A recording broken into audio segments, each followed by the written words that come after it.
Clear cut. తెలంగాణలో విమోచన అస్త్రాన్ని ప్రయోగించేందుకు బీజేపీ, ఆర్ఎస్ఎస్ సిద్ధమయ్యాయి. మరోవైపు ఆర్ఎస్ఎస్ పై మమతా చేసిన వ్యాఖ్యలు దేశవ్యాప్తంగా చర్చనీయాంశంగా మారాయి. అటు కర్ణాటకలోని మురుగా మఠాధిపతిపై ఆరోపణల వెనుక కొత్త కోణం వెలుగులోకి వచ్చింది. ఈ మూడు అంశాలపై సమగ్రంగా విశ్లేషిద్దాం ఇవాల్టి క్లియర్ కట్లో. తెలంగాణలో జెండా పాతేస్తామంటున్న బీజేపీ ఆ దిశగానే అడుగులు వేస్తోంది. మైండ్ బ్లాంక్ అయ్యే వ్యూహాలతో టీఆర్ఎస్కు చెక్ పెట్టేందుకు ప్రయత్నిస్తోంది. తొలిసారి ఢిల్లీలో అధికారికంగా తెలంగాణ ఆవిర్భావ దినోత్సవ వేడుకలు స్వయంగా కేంద్ర ప్రభుత్వమే నిర్వహించింది. ఇప్పుడు బీజేపీతో పాటు ఆర్ఎస్ఎస్ రంగంలోకి దిగింది. ఏడాది పాటు తెలంగాణ విమోచన దినోత్సవాలు జరపాలని నిర్ణయించింది. అంటే ఈ నెల 17 నుంచి వచ్చేడాది సెప్టెంబర్ వరకు ఉత్సవాలు జరపనున్నారు. అటు బీజేపీ కూడా అదే ఆలోచనలో ఉంది. సెప్టెంబర్ 17న భారీ బహిరంగ సభకు ప్రణాళికలు సిద్ధం చేస్తోంది. ఇంతకీ తెలంగాణలో బీజేపీని అధికారంలోకి తెచ్చేందుకు ఆర్ఎస్ఎస్ రంగంలోకి దిగిందా? తెలంగాణలో సెంటిమెంట్ అస్త్రాన్ని ప్రయోగిస్తోందా? విమోచనం, విలీనం మధ్య మళ్లీ వార్ షురూ అయిందా? తేల్చేద్దాం క్లియర్ కట్గా.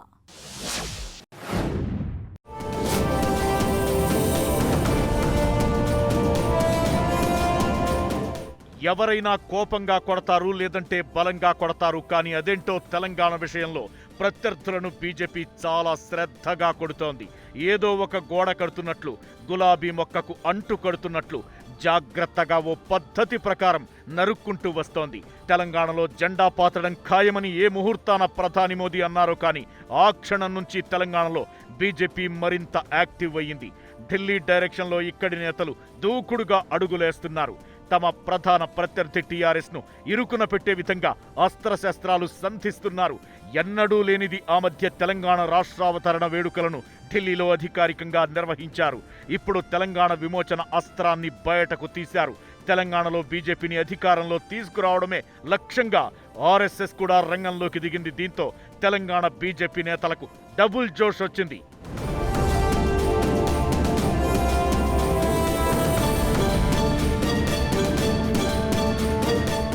తెలంగాణ రాష్ట్రం సిద్ధించి 8 ఏళ్లవుతోంది. సాధారణంగా రాష్ట్రావతరణ వేడుకలైనా, విమోచన లేదంటే విలీన దినోత్సవ హడావుడైనా కేవలం రాజకీయ పార్టీల కార్యాలయాలకే పరిమితమవుతుంది.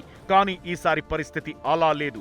రాష్ట్రంలో రాజకీయ వాతావరణం వేడెక్కిన వేళ సెప్టెంబర్ 17నే అందరి ఫోకస్ పడింది. ఇదే టైంలో ఇటు బీజేపీ, అటు టీఆర్ఎస్ సరికొత్త అస్త్రంతో రంగంలోకి దిగాయి. తెలంగాణ ఆజాదీ కా అమృత్ మహోత్సవాన్ని ఏడాది పాటు నిర్వహించేందుకు ప్లాన్ చేస్తున్నాయి. హైదరాబాద్ సంస్థానం నిజాం పాలన నుంచి హైదరాబాద్కు విముక్తి లభించి 75 ఏళ్లవుతున్న సందర్భంగా ఈ ఉత్సవాలు నిర్వహించాలని డిసైడ్ అయింది. నిజాం విముక్త స్వతంత్ర అమృతోత్సవాల పేరుతో ఆర్ఎస్ఎస్ ప్రణాళిక సిద్ధం చేస్తోంది. అటు బీజేపీ నేతలు కూడా సెపరేట్ గా ఉత్సవాలకు రెడీ అవుతున్నారు. సెప్టెంబర్ 17న భారీ బహిరంగ సభ పెట్టేందుకు కూడా సిద్ధమవుతున్నారు. తాము అధికారంలోకి వస్తే విమోచన దినోత్సవాన్ని అధికారికంగా నిర్వహిస్తామని ఇప్పటికే చాలాసార్లు రాష్ట్ర బీజేపీ నేతలతో పాటు ఢిల్లీ పెద్దలు కూడా చెప్పారు. ఇప్పుడు సెప్టెంబర్ 17 విమోచన దినోత్సవాన్ని తెలంగాణ విముక్తి దినోత్సవంగా నిర్వహించాలని గట్టిగానే ప్లాన్ చేస్తున్నారు.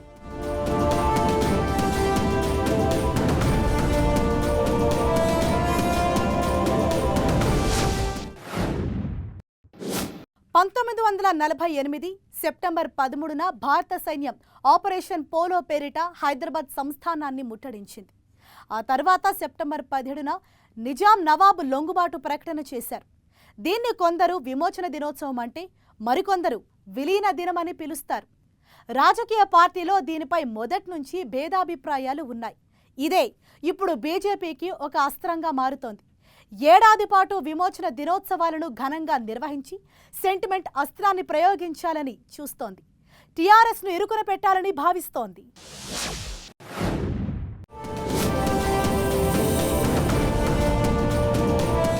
తెలంగాణలో గెలవాలంటే ఏం చేయాలనే దానిపై బీజేపీకి పక్కా క్లారిటీ వచ్చింది. ఎన్ని చేసినా సెంటిమెంట్ ఒక్కటే విజయ తీరాలకు చేరుస్తుందన్నది అర్థమైపోయింది. అందుకే గడిచిన 8 ఏళ్లలో ఎప్పుడూ రాష్ట్రావతరణ ఊసే ఎత్తని కేంద్ర ప్రభుత్వం దానిని అధికారికంగా నిర్వహించింది. తెలంగాణ సెంటిమెంట్ను తాము కూడా గౌరవిస్తున్నామన్న విషయాన్ని చెప్పేందుకే ఇలా చేస్తోంది. ఇప్పుడు మరో సెంటిమెంట్ అస్త్రాన్ని కూడా బయటకు తీసింది. ఈ సెప్టెంబర్ 17 మొదలుకుని వచ్చే ఏడాది సెప్టెంబర్ వరకు తెలంగాణ ఆజాదీ కా అమృత్ మహోత్సవాలు నిర్వహించనున్నారు. దీనికోసం మరోసారి ఢిల్లీ బలగం తెలంగాణలో ల్యాండ్ అవుతోంది. సెప్టెంబర్ 17న అమిత్ షాతో పాటు కర్ణాటక సీఎం బసవరాజ్ బొమ్మాయి, మహారాష్ట్ర సీఎం ఏక్నాథ్ షిండే కూడా తెలంగాణకు వస్తున్నారు. అదే రోజు భారీ బహిరంగ సభ కూడా ప్లాన్ చేస్తున్నారు. ఈ సభకు కీలక నాయకులతో పాటు బూత్ స్థాయి కార్యకర్తలు, అధ్యక్షులను కూడా ఆహ్వానించనున్నారు. 2023 డిసెంబర్లో తెలంగాణకు అసెంబ్లీ ఎన్నికలొస్తాయి. సెప్టెంబర్ వరకు తెలంగాణ సెంటిమెంట్ను రగిలిస్తే అది ఎంతో కొంత కలిసి వస్తుందని ఆశిస్తోంది బీజేపీ. తెలంగాణ సాయుధ పోరాటంలో పాల్గొన్నటువంటి వీరుల గురించి వాళ్ళ తెలంగాణ ప్రజలు తెలుసుకోవాల్సిన అవసరం ఉంది. తెలంగాణ స్వాతంత్ర పోరాటంలో ఎంతోమంది అమరులైనటువంటి ఆ వీరుల గాథని వాళ్ళ తెలంగాణ ప్రజలు తెలుసుకోవాల్సిన అవసరం ఉంది. కాబట్టి ఈ వజ్రోత్సవాలు, తెలంగాణ ఆజాదీ కా అమృత్ మహోత్సవాలు పార్టీ పరంగా మేము నిర్ణయం తీసుకోవడం జరిగింది. అదేవిధంగా మా సంఘ పరంగా తీసుకుంటున్నారు. ఇవాళ ఈ రాష్ట్ర ప్రభుత్వానికి ఒక ప్రశ్న వేస్తున్నాం. మీరు నిజంగా చిత్తశుద్ధి ఉంటే, తెలంగాణ ప్రజల ప్రేమ ఉంటే, తెలంగాణ స్వాతంత్ర దినోత్సవాన్ని మీరు అధికారికంగా జరపండి, గుర్తించండి. ఆ రోజు సెలవు ప్రకటించండి. ఆ రోజు అన్ని కార్యాలయాల మీద జెండా ఎగరేయండి.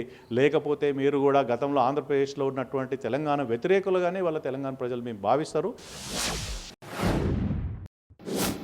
ఇటు కేసీఆర్ సర్కార్ కూడా వజ్రోత్సవాలు నిర్వహించే ఆలోచనలో ఉంది. దేశంతో పాటు తెలంగాణకు స్వాతంత్ర్యం రాలేదని, విలీనం చేసినప్పుడే స్వాతంత్ర్యం వచ్చిందని భావిస్తూ ప్రత్యేకంగా తెలంగాణ స్వాతంత్ర వజ్రోత్సవాలను నిర్వహించాలని నిర్ణయించినట్టుగా తెలుస్తోంది. ఇప్పటికే స్వాతంత్ర వజ్రోత్సవ వేడుకలను కేసీఆర్ కేంద్రంతో సంబంధం లేకుండా ఘనంగా నిర్వహించారు. ఏం చేసినా దేశభక్తి అనే కాన్సెప్ట్ బీజేపీకి పేటెంట్గా మారింది. అదే సమయంలో తెలంగాణ సెంటిమెంట్ టీఆర్ఎస్ కు పేటెంట్ లాంటిది. సో టీఆర్ఎస్ కూడా సెంటిమెంట్ అస్త్రాన్నే ప్రయోగించాలని చూస్తోంది. అయితే ఇక్కడ బీజేపీ, టీఆర్ఎస్ గుర్తుపెట్టుకోవలసిన విషయం ఏంటంటే, సెంటిమెంట్ ఒక్కటే విజయాన్ని అందించదు, అది విజయంలో కీలక పాత్ర పోషిస్తుందన్నది మాత్రం క్లియర్ కట్.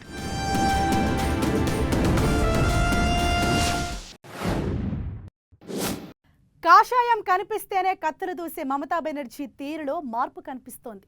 బీజేపీ మాతృ సంస్థ ఆర్ఎస్ఎస్పై దీదీ ప్రశంసల వర్షం కురిపించడం ఒక్క బెంగాల్లోనే కాదు, దేశవ్యాప్తంగా హాట్ టాపిక్ అయింది. ఆర్ఎస్ఎస్ అంట చెడ్డదేమీ కాదు, బీజేపీ చేస్తున్న రాజకీయాలకు మద్దతు తెలపని చాలామంది ఇంకా అందులో ఉన్నారంటూ ఆమె చేసిన వ్యాఖ్యలు ఇప్పుడు చర్చనీయాంశంగా మారాయి. దీదీ కామెంట్స్ కొందరికి ఆశ్చర్యంగా అనిపిస్తే మరికొంతమందికి మంట తెప్పిస్తున్నాయి. ఇంతకీ ఆర్ఎస్ఎస్ని పొగడటంలో దీదీ వ్యూహమేంటి? బీజేపీని తిడుతూ ఆర్ఎస్ఎస్కి ఎందుకు దగ్గరవుతున్నారు? మమతా కామెంట్స్తో కొత్త శత్రువులు పుట్టుకొస్తున్నారా? తేల్చేద్దాం క్లియర్ కట్గా.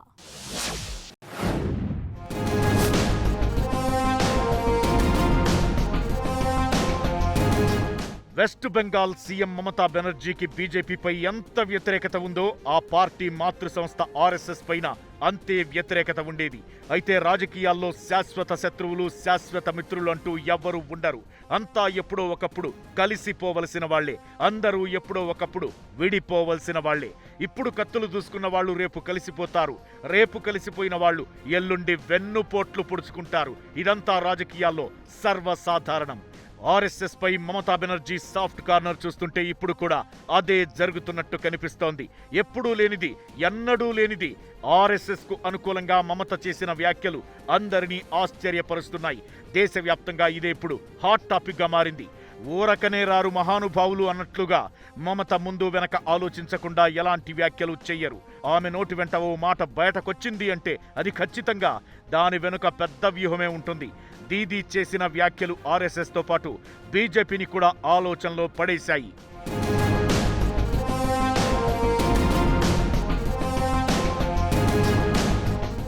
ఆర్ఎస్ఎస్ అంత చెడ్డదేం కాదు. బీజేపీ చేస్తున్న రాజకీయాలకు మద్దతు తెలపని చాలా మంది ఇంకా అందులో ఉన్నారు. పశ్చిమ బెంగాల్ సెక్రటేరియట్లో జరిగిన ఓ కార్యక్రమంలో సీఎం మమతా బెనర్జీ చేసిన వ్యాఖ్యలివి. ఈ వ్యాఖ్యలే ఇప్పుడు దేశవ్యాప్తంగా సరికొత్త చర్చకు తెరలేపాయి.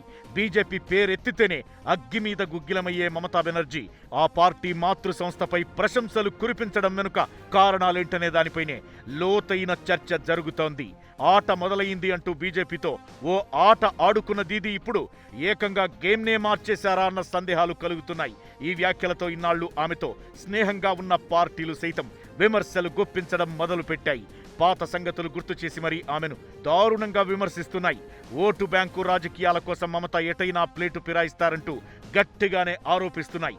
నిజానికివి మమత ఏదో యథాలాపంగా చేసిన వ్యాఖ్యలైతే కాదు, పక్కా వ్యూహంతోనే ఆర్ఎస్ఎస్ కి ఫేవర్ గా ఆమె మాట్లాడారు. ఆర్ఎస్ఎస్ తో ఉన్నోళ్లంతా చెడ్డోళ్లు కాదంటూనే బీజేపీని వ్యతిరేకించే వాళ్లు మంచోళ్లని అర్థమొచ్చేలా ఆమె కామెంట్స్ చేశారు. దీనిపై రకరకాల విశ్లేషణలు వినిపిస్తున్నాయి.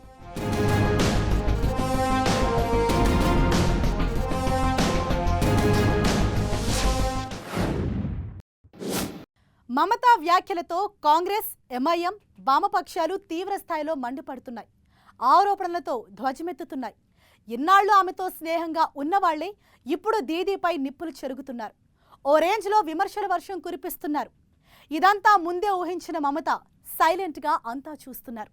అటు బీజేపీ, ఆర్ఎస్ఎస్ కూడా మమతకు స్ట్రాంగ్ కౌంటర్లు ఇస్తున్నాయి.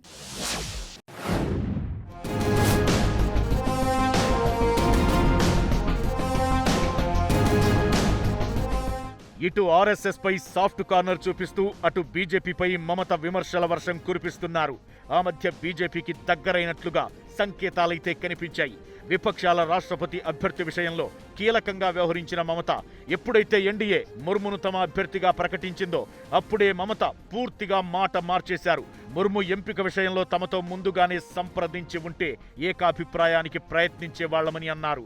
అంతేకాదు ఇప్పుడు ఉపరాష్ట్రపతి అభ్యర్థి విషయంలోనూ బీజేపీ అభ్యర్థి వైపే మొగ్గు చూపారు. ఇదంతా చూసి కమలంతో దీదీ దోస్తీ కన్ఫర్మ్ అయిందని అంతా అనుకున్నారు. కానీ ఆ తరువాత జరుగుతున్న పరిణామాలు అది అవాస్తవమని తేల్చేశాయి. తృణమూల్పై బీజేపీ అటాక్ కొనసాగుతూనే ఉంది. బొగ్గు కుంభకోణం కేసులో బెంగాల్ సీఎం మమతా బెనర్జీ మేనలుడు, తృణమూల్ కాంగ్రెస్ జాతీయ ప్రధాన కార్యదర్శి అభిషేక్ బెనర్జీ చుట్టూ ఉచ్చు బిగుసుకుంటూనే ఉంది. ఇప్పటికే అతనికి సమన్లు జారీ చేసిన ఈడీ విచారణకు హాజరు కావాల్సిందేనని ఆదేశించింది. ఇదంతా చూస్తుంటే బీజేపీ ఎక్కడా తగ్గుతున్నట్లుగా కనిపించడం లేదు. ఇటు మమత కూడా అదే రేంజ్లో బీజేపీని టార్గెట్ చేస్తున్నారు. బీజేపీ కక్షపూరితంగానే అభిషేక్ ను టార్గెట్ చేసిందని ఆరోపిస్తున్నారు. బెంగాల్లో సిబిఐ, ఈడీ దాడులు ఎక్కువైపోతున్నాయని, ఇదిలానే కొనసాగితే తాము కూడా కేంద్ర ప్రభుత్వ అధికారులపై విచారణ జరిపిస్తామని వార్నింగ్ ఇచ్చారు. సో ఈ పరిణామాలు, వార్నింగులు చూస్తుంటే బీజేపీ తృణమూల్ మధ్య శత్రుత్వం అలానే కొనసాగుతోందన్న విషయం అర్థమవుతోంది. మరి ఆర్ఎస్ఎస్ కి అనుకూలంగా కామెంట్స్ చేయాల్సిన అవసరం దీదీకి ఏముందన్నదే ఇప్పుడు ప్రశ్న.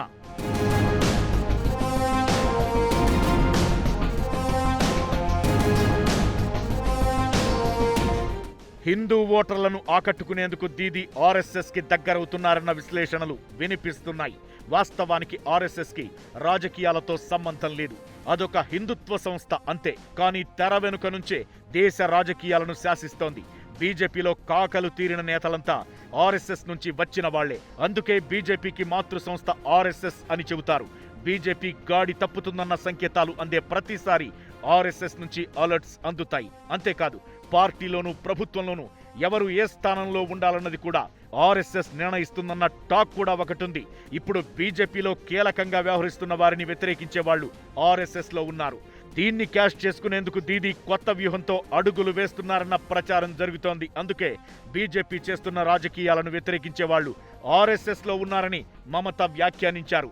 అయితే మమత వ్యాఖ్యలపై ఆర్ఎస్ఎస్ రియాక్షన్ మాత్రం ఘాటుగానే ఉంది.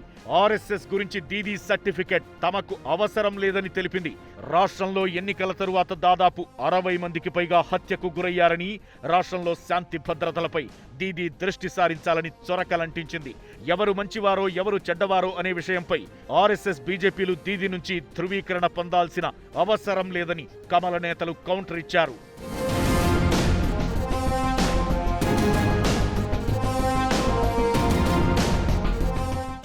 ఆర్ఎస్ఎస్ బీజేపీ వర్షన్ ఇలా ఉంటే మిగతా విపక్షాలు ఓ రేంజ్లో మమతపై విమర్శలు గుప్పిస్తున్నాయి.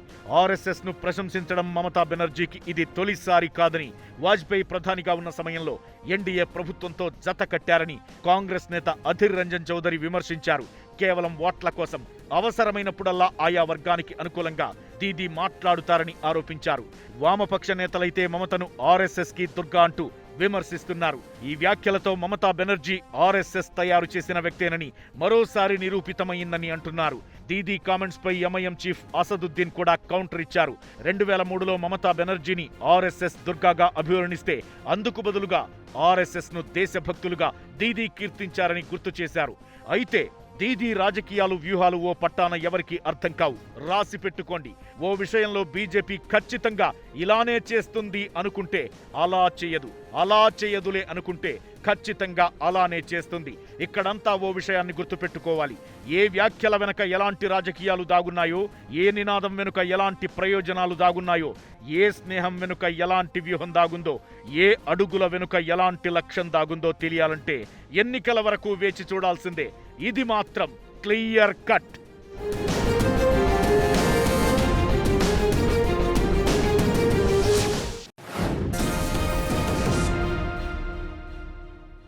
నిన్న మొన్నటి వరకు ఆయన దైవ స్వరూపం. ఇప్పుడు లైంగిక వేధింపులకు పాల్పడ్డారంటూ ఆరోపణల పర్వం. కర్ణాటకలోని మురుగ పీఠాధిపతి వ్యవహారం చినికి చినికి కర్ణాటకలో రాజకీయ గాలివానగా మారుతోంది. మఠానికి చెందిన స్కూల్లో 2 హాస్టల్ బాలికలపై లైంగిక వేధింపులకు పాల్పడ్డారని శివమూర్తిపై ఆరోపణలు ఉన్నాయి. బాధితుల ఫిర్యాదుతో పోక్సో కేసు నమోదు చేసిన పోలీసులు ఎట్టకేలకు ఆయన్ను అరెస్ట్ చేశారు. అయితే దీని వెనుక కుట్ర దాగుందన్నది శివమూర్తి ఆరోపణ. దీంతో అసలు మురుగ మఠంలో ఏం జరిగిందన్న దానిపై సర్వత్రా చర్చ జరుగుతోంది. ఇంతకీ శివమూర్తి అరెస్టుతో మరోసారి మఠాలపై చర్చ మొదలైందా? మురుగ మఠంలో అసలేం జరుగుతోంది?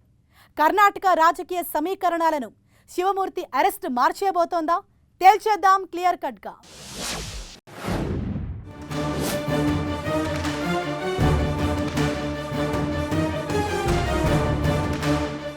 కర్ణాటకలోని లింగాయత్ మఠంలో లైంగిక వేధింపుల వ్యవహారం కలకలం రేపుతోంది. కర్ణాటకలోని ఇతర మఠాల్లానే మురుగ మఠం కూడా దాదాపు 150 ఆధ్యాత్మిక విద్యా సంస్థలను నడిపిస్తోంది.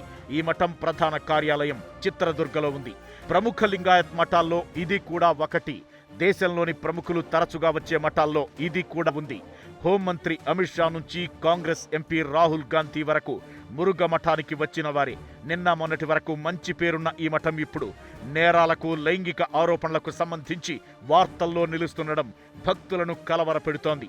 సాక్షాత్తు మఠాధిపతిపైనే లైంగిక వేధింపుల ఆరోపణలు వచ్చాయి. మఠం పాఠశాల హాస్టల్లో ఉన్న 2 బాలికలపై మఠాధిపతి శివమూర్తి మురుగ శరణారావు మైనర్ బాలికలపై లైంగిక వేధింపులకు పాల్పడ్డారని ఆరోపణలు వెల్లువెత్తాయి. దీనిపై ఇదివరకే జడ్జి ముందు బాలికలు వాంగ్మూలమిచ్చారు. దీంతో వారం రోజుల హైడ్రామా తరువాత పోలీసులు శివమూర్తిని అదుపులోకి తీసుకున్నారు. కోర్టు ఆయన్ను 4 రోజుల పోలీస్ కస్టడీకి అనుమతిచ్చింది. అయితే మురుగ మఠాధిపతి శివమూర్తికి ఛాతీలో తీవ్రంగా నొప్పి రావడంతో భారీ బందోబస్తు మధ్య చిత్రదుర్గ ప్రభుత్వాసుపత్రికి తరలించారు.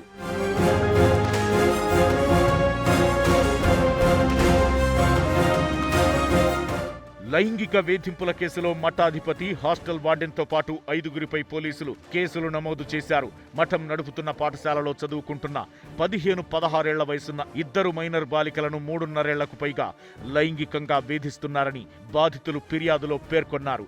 2019 నుంచి 2022 వరకు లైంగికంగా తమను వేధించినట్టు బాధిత విద్యార్థినులు ఆరోపిస్తున్నారు. గత నెల 26వ తేదీన మైసూరులో శివమూర్తిపై కేసు నమోదైంది. ఆ తరువాత ఈ కేసును చిత్రదుర్గ గ్రామీణ పోలీస్ స్టేషన్కు బదిలీ చేశారు. ఆరోపణల తీవ్రత దృష్ట్యా శివమూర్తి శరణు, మురుగమఠం పాలనాధికారి, మరో 3 సిబ్బందిపై పోలీసులు పోక్సో కేసు నమోదు చేశారు. నిందితులు పారిపోయే అవకాశాలున్న కారణంగా లుకౌట్ నోటీసులు కూడా జారీ చేశారు. బాధితులకు శిశు సంక్షేమ సమితి, జాతీయ మానవ హక్కుల సమితి అండగా నిలిచాయి. బాధితుల్లో ఒకరు దళిత వర్గానికి చెందినవారు కావడంతో నిందితునిపై SC/ST అట్రాసిటీ కేసు కూడా నమోదైంది. అటు దీనిపై రాజకీయ నేతలంతా ఆచితూచి మాట్లాడుతున్నారు. చట్టం తన పని తాను చేసుకుపోతుందని సీఎం బస్వరాజ్ బొమ్మాయి అంటే మాజీ సీఎం యడ్యూరప్ప మాత్రం శివమూర్తికి సంపూర్ణ మద్దతు ప్రకటించారు. ఇలా కర్ణాటకలో శివమూర్తి అరెస్ట్ రాజకీయంగానూ కాకరేపుతోంది.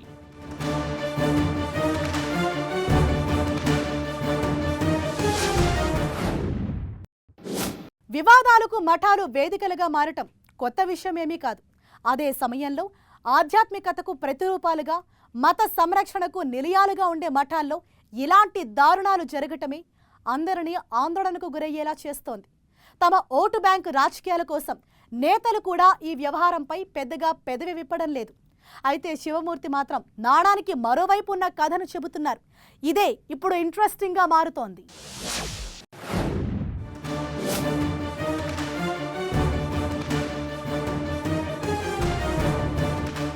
పైకి ఆధ్యాత్మిక క్షేత్రంగా కనిపిస్తున్న లోపల జరిగే కథలు మాత్రం వేరేలా ఉంటాయి. ఇప్పుడు మైనర్ బాలికలపై లైంగిక వేధింపుల వ్యవహారం చూస్తుంటే ఇదే నిజమనిపిస్తోంది. ఈ వ్యవహారంతో మఠం ప్రతిష్ట మొత్తం మంటగలిసిపోయింది. అయినా తాను సంస్కారవంతమైన సొప్తో మరకలు మాయం చేసి పవిత్రంగా బయటకొస్తానంటున్నారు శివమూర్తి. ఇదే సందర్భంలో తనపై వస్తున్న ఆరోపణల వెనక కుట్ర దాగుందని ఆయన కామెంట్స్ చేశారు. అదెవరో బయట వాళ్లు కాదు, మఠానికి చెందిన వాళ్లే ఆ కుట్రకు కారణమని చెప్పడంతో దీనిపై చర్చ మొదలైంది.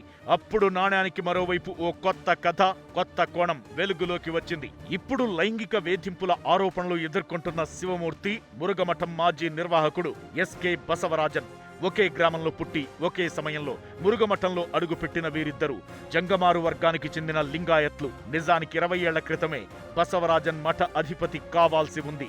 అయితే అదే సమయంలో సౌభాగ్యను ప్రేమించడం, వారిద్దరూ పెళ్లి చేసుకోవడంతో ఆ ఛాన్స్ అప్పుడు మిస్ అయింది. సౌభాగ్యతో వివాహం తరువాత బసవరాజన్ మఠానికి నిర్వాహకుడిగా నియమితులయ్యారు. 2008 ఎన్నికలకు ముందు ఆయనపై అవినీతి ఆరోపణలు వచ్చాయి.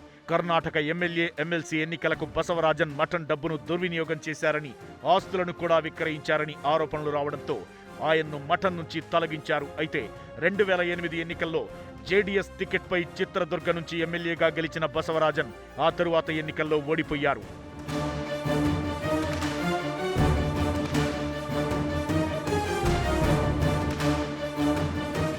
బసవరాజన్ను తొలగించిన 15 ఏళ్ల తరువాత అంటే ఈ ఏడాది మళ్లీ ఆయన మఠంలోకి రీ ఎంట్రీ ఇచ్చారు. మఠం నిర్వాహకుడిగా తిరిగి విధుల్లో చేరారు. కానీ మునుపటిలా ఆయనకు అధికారాలు లేకుండా శివమూర్తి చేశారని బసవరాజన్ వర్గం వాదిస్తోంది. మఠంలో తనకు సరైన స్థానం కల్పించకపోవడంతో గత జులైలో ఆయన మఠం వీడారు. ఆ తరువాత నెల అంటే గత ఆగస్టు 26న శివమూర్తిపై మైసూరులో లైంగిక వేధింపుల కేసు నమోదయ్యింది. అందుకే ఇదంతా బసవరాజన్ కుట్రేనని శివమూర్తితో పాటు ఆయన వర్గం ఆరోపిస్తోంది. ఇందులో నిజమెంతో తెలియదు గాని శివమూర్తి కంటే ఇప్పుడు బసవరాజన్ పేరు గట్టిగా వినిపిస్తోంది. కానీ ఈ ఆరోపణలను ఆయనతో పాటు ఆయన వర్గం తీవ్రంగా ఖండిస్తోంది. ఇక ఈ వ్యవహారంలో రాజకీయ నేతలు ఆచితూచి మాట్లాడడానికి చాలా కారణాలే ఉన్నాయి. కర్ణాటకలోని మురుగమఠాన్ని దర్శించుకోని లీడర్ అంటూ ఎవరు ఉండరు. ఎందుకంటే మఠాధిపతి ఆశీస్సులే దక్కితే లింగాయత్ల ఓట్లు పడ్డట్లే. అందుకే ఇప్పుడు శివమూర్తి వ్యవహారంలో జాగ్రత్తగా మాట్లాడుతున్నారు. ప్రస్తుతం కర్ణాటక జనాభాలో లింగాయత్లు 17% ఉన్నారు. దాదాపు 100 అసెంబ్లీ సీట్లలో ఎవరు గెలవాలన్నది నిర్ణయించేది ఈ వర్గానికి చెందిన వాళ్లే. ఎక్కువ మంది లింగాయత్లు నార్త్ కర్ణాటకలో నివాసముంటున్నారు. ఇప్పటి వరకు ఇదే కమ్యూనిటీ నుంచి వచ్చిన 9 మంది కర్ణాటకకు సీఎంలుగా పనిచేశారు. అంటే ఆ రాష్ట్రంలో లింగాయత్ పాత్ర ఎంత బలమైందో అర్థం చేసుకోవచ్చు. అందుకే రాజకీయ నేతలెవరూ ఆ వర్గానికి వ్యతిరేకంగా మాట్లాడేందుకు సాహసం చెయ్యరు. పైగా ఈ మధ్య రాహుల్ గాంధీ ఈ మఠాన్ని సందర్శించి స్వామి శివమూర్తి నుంచి ఇష్టలింగ దీక్షను తీసుకున్నారు. దీంతో కాంగ్రెస్ నేతలు కూడా ఆయనకు వ్యతిరేకంగా పెదవి విప్పడం లేదు.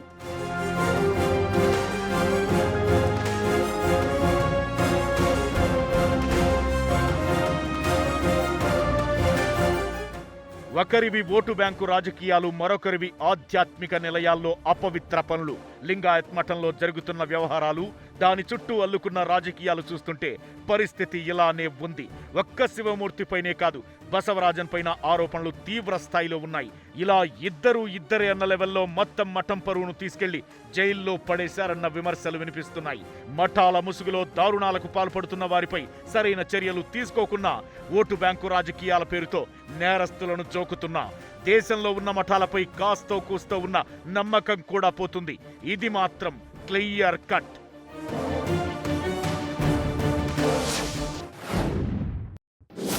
ఇది ఇవాల్టి క్లియర్ కట్. చూస్తూనే ఉండండి 10 టీవీ. జనం కోసం, నిజం కోసం.